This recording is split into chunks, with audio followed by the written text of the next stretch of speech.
खुलुमबाय बयनिसिमबो आंनि बे डेली आपडेट बड' इउट्युब चेनेलाव नोंथांमोनखौ आरोबाव बरायहरबावनाय थाबाय। दिनै आं नोंथांमोननि गेजेराव मोननैसो सानसेयारि खौरां लानानै फैदों। आं आसा खालामो नोंथांमोना भिडिअखौ जोबजासिम नायलांगोन आरो लोगोसे चेनेलखौ साबस्क्राइब खालामनानै लागोन। दिनैनि गिबिसिन खौराङाव दङ आयुष्मान भारत बिथांखिखौ 70 बोसोरनि बांसिन बैसोगोरा नोगोरारिफोरखौ लाफानो बारायनाय जादों। आयुष्मान भारत प्रधान मंत्री जन आरोग्य योजनाखौ समाजारि रांखान्थियारि थासारिखौ नायालासे 70 बोसोर आरो बिनि बांसिन बैसोनि गासैबो बैसो जानाय नोगोरारिफोरखौ सोफानो थाखाय फेहेरनाय जादों। बे हाबाफारिखौ गाहाय मन्थ्रि नरेन्द्र मदिआ मंगलबार 29 अक्ट'बराव जागायजेनदोंमोन। गोदानै दाजानाय बिथांखियाव गासै भारतआव फारियाव सोजानाय देहा फाहामसालिफोराव 70 नि बांसिन बैसो जानाय नोगोरारिफोरनो बोसोराव 5 लाख रांसिम सावस्रि फाहामथाय होनो सानथांखि खालामदों। बे बिथांखिया 2,850 कौटि रांनि सावस्रि हाबाफारिफोरनि मोनसे गिदिर जथायनि बाहागो, जायनि थांखिया हादोरनाङैनो 60 कौटिनि बांसिन बैसो जानाय नोगोरारिफोरखौ मुलाम्फा होनाय। आयुष्मान भारतनि सिङाव सिगांनिफ्रायनो लाफाजानाय नखरफोरनि थाखाय बे बिथांखिया साफ्रोम आरजाथाव बैसोगोराफोरनि थाखाय बोसोराव 5 लाख रांनि उफ्रा रां दाजाबदेरदों। सिगाङाव आयुष्मान भारतनि सिङाव लाफाजायै 70 बोसोर बैसो आरो बिनि बांसिन बैसोनि सुबुंफोरनि थाखाय दा बोसोराव 5 लाख रांसिम सावस्रि फाहामथाय बिथांखि लादों। नैथि खौराङाव दङ जोनोम आरो थैनायखौ रेजिस्ट्रेशन खालामनो थाखाय civil registration system mobile application बेखेवदों। मिरु नखर मन्थ्रि अमित शाहआ मंगलबाराव जोनोम आरो थैनायखौ रेजिस्ट्रेशन खालामनो थाखाय सिभिल रेजिस्ट्रेशन सिस्टेम मबाइल एपखौ बेखेवदों। भारतनि रेबथुमगिरि जेनेरेल आरो सेन्सास कमिशनारजों बेखेवजानाय CRS मबाइल एपआ जोनोम आरो थैनायखौ रेबथुमनायाव नांनाय समखौ खम खालामनाय। ससियेल मिडियायाव मोनसे पस्टआव अमित शाहआ गाहाय मन्थ्रि नरेन्द्र मदिनि डिजिटेल इन्डिया नोजोरनि बाहागो महरै नोगोरारि रेबथुमनाय खान्थि मबाइल एप्लिकेशनखौ फोसावनायजों लोगोसे बिरोंदामिनखौ खुंथायजों खौसे खालामनो फोसावदोंमोन। गाहाय मन्थ्रि नरेन्द्र मदिनि खुंथायजों बिरोंदामिनखौ खौसे खालामनो डिजिटेल इन्डिया नोजोरनि सिङाव 20 अक्ट'बराव नोगोरारि रेबथुमनाय खान्थि मबाइल एप्लिकेशनखौ बेखेवदों। अमित शाहआ आरोबाव बुंबावदोंमोन दि बे आर'जलाइया नोगोरारिफोरखौ जायखिजाया जायगायाव गावसोरनि रायजोनि मावख'आरि राव बाहायनानै रेबथुमनो गनायथि होनानै जोनोम आरो थैनायनि थाखाय रेबथुमनाय बिखान्थिखौ गोरलै आरो जेंना गैयै खालामगोन। बे आर'जलाइया नोगोरारिफोरखौ जायखिजाया समाव जायखिजाया जायगानिफ्राय आरो गावसोरनि रायजोनि मावख'आरि रावाव रेबथुमनो गनायथि होनानै जोनोम आरो थैनायनि रेबथुमनायखौ गोरलै आरो जेंना गैयै खालामगोन। बेयो रेबथुमनायनि थाखाय गोनां समखौ मख'जाथाव महरै बाङाइ खालामगोन।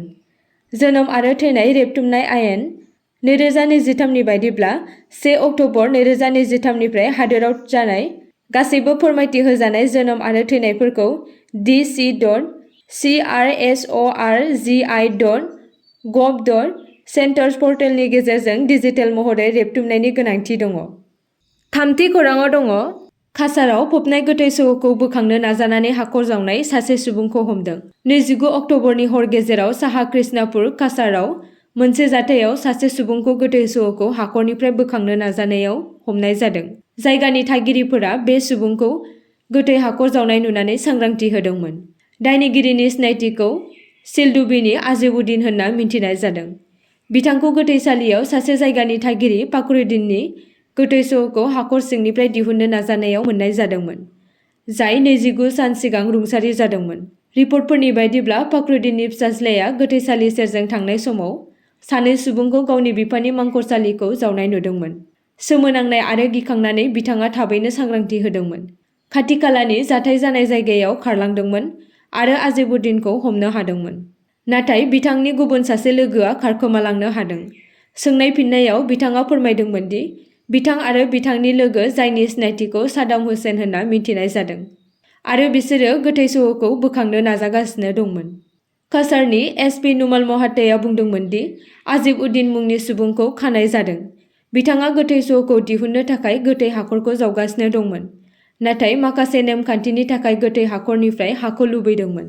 जाथायनि सायाव मोनसे नायबिजिरनाय जागायनाय जादों आरो बिथांनि नखरनि सोद्रोमाफोरखौ जाथायनि बागै फोरमायनाय जादों। फारसेथिं, जों बिथांनि नखरनि गुदि बिथाखौ नायबिजिरनो नाजागासिनो दङ। बोसोरसे सिगां बे गोथैसालियावनो बेबायदिनो मोनसे गोथै हाखर जावनाय जाथाय जादोंमोन, जेराव सासे आइजोनि गोथै सह'खौ जावखांनाय जादोंमोन। आरो मिन्थिनाय बायदिब्ला सिनाय मोनै सुबुंफोरा बिनि खर'खौ खावदोंमोन। ब्रैथि खौराङाव दङ आइजो आरो 6 थाखोनि फरायसाखौ फरेस्ट गार्डफोरा गुलि गावदों। मंगलबारखालि आसामाव फरेस्ट गार्डफोरजों सोमोन्दो थानाय गुबुन गुबुन गुलि गावनाय जाथायफोराव थाखो 6नि फरायसाजों लोगोसे खमैबो 2 सुबुङा जोखोम जायो। गिबि जाथाया नलबारि जिल्लानि बालिथारायाव जादोंमोन, जेब्ला आबादफोरखौ खहा खालामबाय थानाय मैदेरनि फालोखौ सामलायनायनि थांखिजों मोनसे अपारेशननि समाव गुलि गावदोंमोन। अब्ला सासे 6 थाखोनि हौवासाया गुलि नांजादोंमोन। बरपेटानि हाग्रा मावख'नि फरेस्ट गार्डफोरा मैदेरनि सायाव गुलि गावदोंमोन, नाथाय बिनि सोलायै गोरोन्थियै हौवासानाव गुलिया नांदोंमोन। बे जाथाया जाखांनायनि उनाव जायगानि सुबुंफोरा बुंनाय बायदिब्ला हाग्रा मावथिफोरखौ ओनसोलनिफ्राय ओंखारलांनायनिफ्राय होबथादोंमोन, जेब्लासिम पुलिस बिफानआ सफैयाखैमोन। जोखोम जानाय फरायसाखौ नलबारि मेडिकेल कलेज आरो देहा फाहामसालियाव थिसननाय जादों आरो दायो हौवासाया दिदोम थासारियाव दङ। आरो हजाय जिल्लानि लामदिं रिजार्भ फरेस्टआव मोनसे गुबुन जाथायाव 4 पेट्रलिं होग्रा फरेस्ट गार्डआ दंफां बुथुमग्रा आइजोफोरनि मोनसे हानजानि सायाव गुलि गावनायनि जाहोनाव सासे आइजोआ जोखोम जायो। आइजोनि खर' आरो बिखुङाव खेबथाम गुलि नांदोंमोन आरो दा आइजोआ हजाय सिभिल हस्पिटालाव फाहामथाय लागासिनो दङ। बाथि खौराङाव दङ बड'लेण्ड मुलुगसोलोंसालियाव गोरोबलायनायनि सायाव इन्टारनेशनेल वर्कशप खुंदों।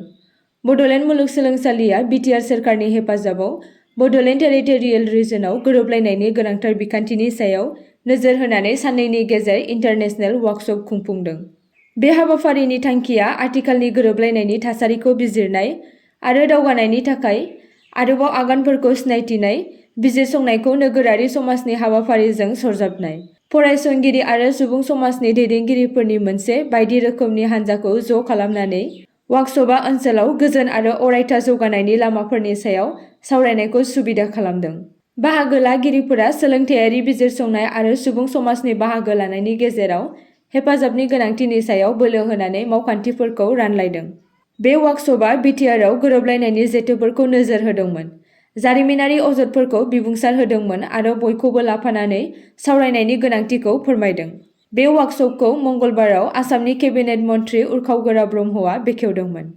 मख'जाथाव बुंथिगिरिफोरनि गेजेराव क'पेनहेगेन इउनिभार्सिटिनि डक्टर पिटार एन्डारसन, पन्डिचेरी इउनिभार्सिटिनि assistant professor doctor Samarjit Kachari, गागि खौरांगिरि प्रीतम ब्रह्म चौधुरी आरो गुवाहाटी प्रेस क्लाबनि आफादगिरि सुस्मिता गस्वामीआ बाहागो लादोंमोन। द'थि खौराङाव दङ दरंआव लामा जाब्रबथायाव बिफा-फिसाजो सानैनि जिउ खहा। बुधबारखालि आसामनि दरं जिल्लायाव गंसे ट्राकजों सौग्रावनायनि उनाव बिफा-फिसाजोनि जिउ खहा जायो। बिफा-फिसाजो सानैया गंसे स्कुटि गारिजों दावबायगासिनो दंमोन, जाय गंसे थाबाय थानाय ट्राकखौ सौग्रावदोंमोन, जायनि जाहोनाव बे जाब्रबथाया जादों। मधुरानाथ डेका आरो नन्दिता डेकाया स्कुटिजों दावबायगासिनो दंमोन जेब्ला बिथांमोना आसामनि दरं जिल्लानि सकरतलानि साखाथियाव जाब्रबथायाव गोग्लैयो। साखा खबनै गारिया लामानि सेराव दोननाय गंसे थाथ'नाय ट्राकखौ सौग्रावदोंमोन। जाब्रबथायनि जाहोनाव सानैबो सालायगिरिफोरा लामायाव गोग्लैहैदोंमोन। बिनि उनाव नुगिरिफोरनि बायदिब्ला बिथांमोननि उनजों फैबाय थानाय गंसे ट्राकआ बिसोरनि साजों हुख्रेमलाङो, जायनि जाहोनाव बिसोर जायगायावनो जिउ गोमायो। थैनायफोरखौ मंगलदैनि बसाबनगरनि थागिरि होनना सिनायथिनाय जादोंमोन आरो बिनि अनगायैबो फिसाजो नन्दिता डेकाया गुवाहाटी मुलुगसोलोंसालिनि फरायसामोन होनना फोरमायनाय जादों। स्निथि खौराङाव दङ आय'ध्या दीपोत्सव 2024 फालिथायनि थाखाय गिनिज वर्ल्ड रेकर्ड बानायदों। आय'ध्या सोहोरा बुधबारनि मोनाबिलियाव गिदिर दीपोत्सव 2024 फालिथायनि समाव जारिमिन सोरजिदों, जाय गिनिज वर्ल्ड रेकर्ड मोननो हादोंमोन। आय'ध्या जिल्ला खुंथायआ उत्तर प्रदेशनि दावबायारि बिफाननि हेफाजाबाव सरयू दैमाखौ 25 लाखनिबो बांसिन जेवारि बाथिफोरजों सोरां खालामदोंमोन, जाय दासिम रेबगान्थिनाय थाव बाथिफोरनि बयनिख्रुइबो देरसिन दिन्थिफुंनाय। बेजों लोगोसे बे हाबाफारिया मोनसे समावनो बाथि गिदिंनायखौ बांसिन सुबुंफोरनि थाखाय मोनसे रेकर्ड बानायदोंमोन। उत्तर प्रदेश सोरखारनि दावबायारि बिफान आरो आय'ध्या जिल्ला खुंथायजों 25,12,585 जेवारि बाथि सावनायजों आरो बांसिन सुबुंफोरनि थाखाय खेबसेयैनो दिया गिदिंनायजों थावनि लेम्पफोरनि बयनिख्रुइ देरसिन दिन्थिफुंनायनि थाखाय मोननै गिनिज वर्ल्ड रेकर्ड बानायनाय जादोंमोन। उत्तर प्रदेशनि गिबि मन्थ्रि योगी आदित्यनाथआ मिरु मन्थ्रि गजेन्द्र सिंह शेखावत आरो लेङाइ गिबि मन्थ्रि बजय पाठकजों लोगोसे गिनिज वर्ल्ड रेकर्डनिफ्राय फोरमानलाइफोर मोनदोंमोन। दीपोत्सवआव सरिय दैमानि रुगुङाव रोजा रोजा दियाफोर दंमोन, जाय सरिय घाटआव जोंबाय थानाय लेजार आरो सोरां दिन्थिफुंनायजों आबुं जादोंमोन। 9थि खौराङाव दङ आदिबासि गोजोन गोरोबथानि मावफुंनायाव खामानि मावनो थाखाय मैया गसाइगावआव इउनाइटेड आदिबासि पिस फ'राम मुंनि मोनसे गोदानै आफाद दानाय जायो। आदिबासि हारिनि मोनथायफोरखौ मोनफुंनो थाखाय मोनसे समाव आदिबासि हारिनि माखासे लाइमोनफोरनि गासै मोनबा हानजा आइजें हमग्रा आफादफोरा सोरखारनि बेरेखा नांबोदोंमोन। बिनि उनाव रायजो सोरखार आरो भारत सोरखारजों सावरायलायनानै थांनाय 2022 मायथाइनि 15 सेप्तेम्बर खालि बे मोनबा आइजें दैग्रा हानजाफोरनि गेजेराव मोनसे गोजोन गोरोबथा जानानै थाङो। बिनि उनाव आसाम सोरखारा AWDC मुंनि मोनसे काउन्सिल दानानै होयो। बे गोजोन गोरोबथायाव थानाय दफाफोरखौ मावफुंनायाव सरकारखौ नारसिनो आरो खामानि मावनाय थांखिजों मैया गसाइगावआव गोजोन गोरोबथायाव सागान होनाय मोनबा आफादनि सोद्रोमाफोरा इउनाइटेड आदिबासि पिस फ'राम मुंनि मोनसे आफाद दानानै लायो आरो बे आफादा गोरोबथानि दफा बायदियै गासिबो केडारफोरा सोरखारनिफ्राय मोननांगौ रां अनसुंथाइफोरखौ थाबैनो होजोबनांगौ आरो आफादाव थानानै सोमावसारनाय समाव केस जानाय सुबुंफोरनि केसखौ दफानि गेजेरजों थाबैनो बोखारनानै होनांगौ आरो गुबुन फारसेथिं सोमावसारनायाव जाय बिथांमोनहा मुंख्लं जाबाय बिथांमोननि नखरनो सरकारा थाबैनो राङारि अनसुंथाइ होनांगौ होनना रायजो सोरखारनिसिम बे आफादा दाबि दैखांबावो। गोदानै दाजानाय बे आफादा किशन टुडुखौ आफादगिरि आरो भिक्टर हेब्रमखौ गाहाय नेहाथारि महरै बिबान होनाय जायो। आसा खालामो नोंथांमोना भिडिअखौ नायनानै मोजां मोनगोन आरो चेनेलखौ लाइक आरो साबस्क्राइब खालामनानै लागोन।